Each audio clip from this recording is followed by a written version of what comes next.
Eh ben, vous savez quoi? On dirait bien que Riles a eu raison. Cette cérémonie du Ballon d'Or va s'annoncer très rebondissant. Je pense que ça va retourner même la planète football, j'ai envie de dire. On commence à voir en tout cas les médias madrilènes réagir, les youtubeurs madrilènes réagir, les supporters madrilènes réagir. Et là, ça va être un coup très très dur pour eux. Déjà que le Classico, c'était assez compliqué à encaisser.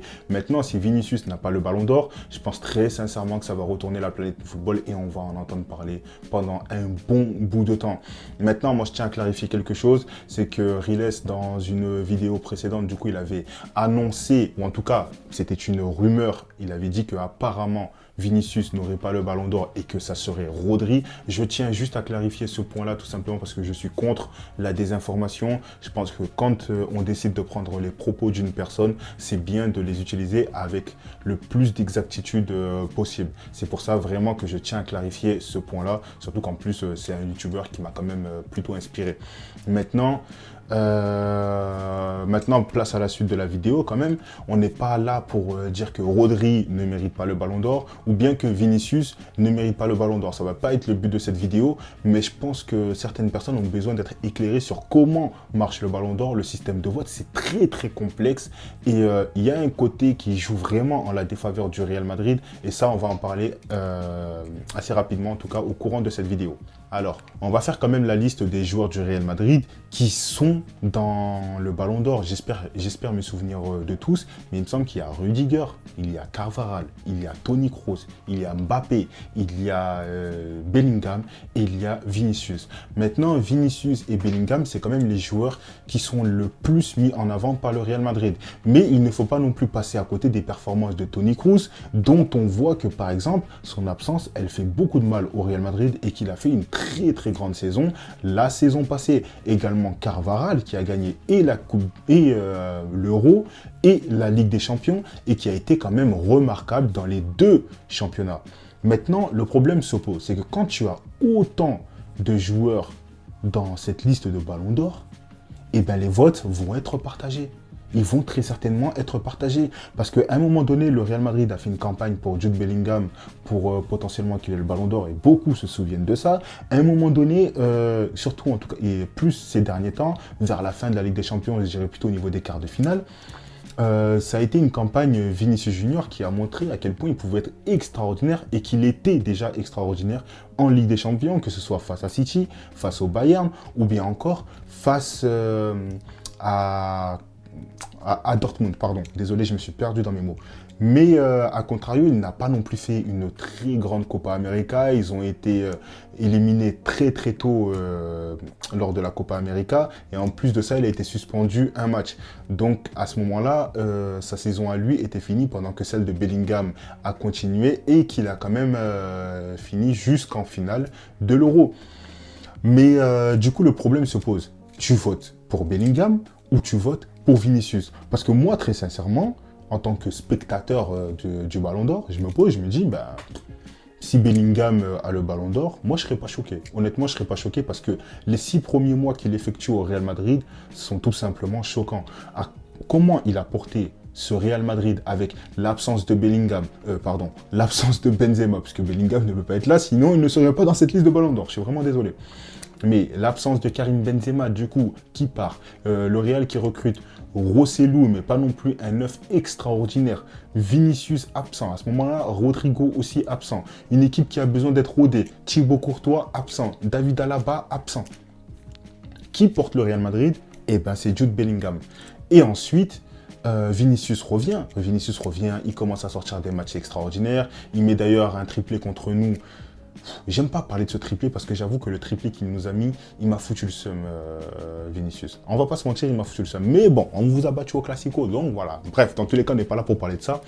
Mais voilà, Vinicius qui monte en puissance au fil de la saison, qui commence à avoir de très très bonnes stats, que ce soit en Liga, en Ligue des Champions, et tu commences à avoir une équipe du Real Madrid qui devient de plus en plus homogène avec un 4-4 de losange que Ancelotti réussit enfin à mettre en place, et tu vois qu'après ils vont jusqu'au bout. Mais du coup, réellement, tu votes pour qui? Parce qu'il ne faut pas oublier non plus le tonton Carvaral. Carvaral qui sort un Euro tout simplement incroyable.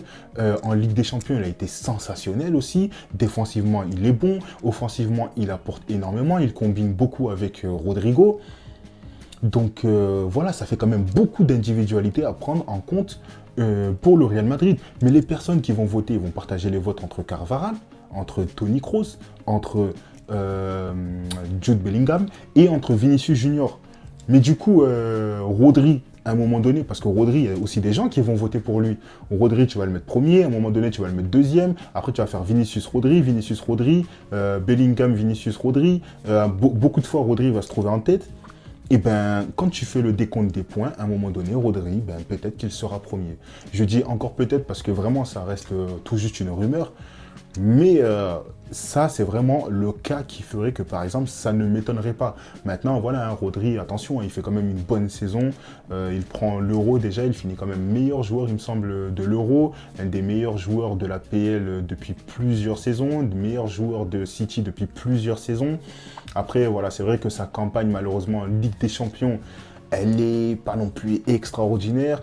Le Manchester City a été d'ailleurs éliminé contre le Real Madrid, dans lequel au match aller, Rodrigo et Vinicius ont été incroyables. Donc, qu'est-ce que tu veux? En fait, qu'est-ce qu'on fait, du coup? Qu'est-ce qu'on fait? On le donne à Rodri, on le donne à Vinicius, on le donne à Bellingham.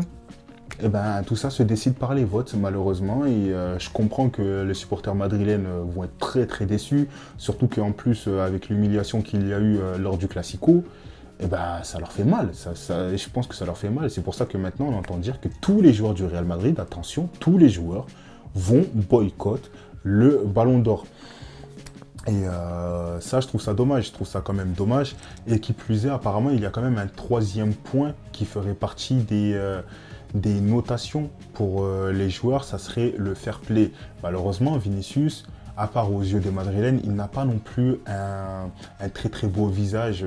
Oh, je parle pas physiquement, les gars. Attention, hein. Je suis pas en train de dire Vinicius, il est moche. Hein. Et comment elle tourne cette vidéo là? Et je vais me faire insulter, pardon. Non.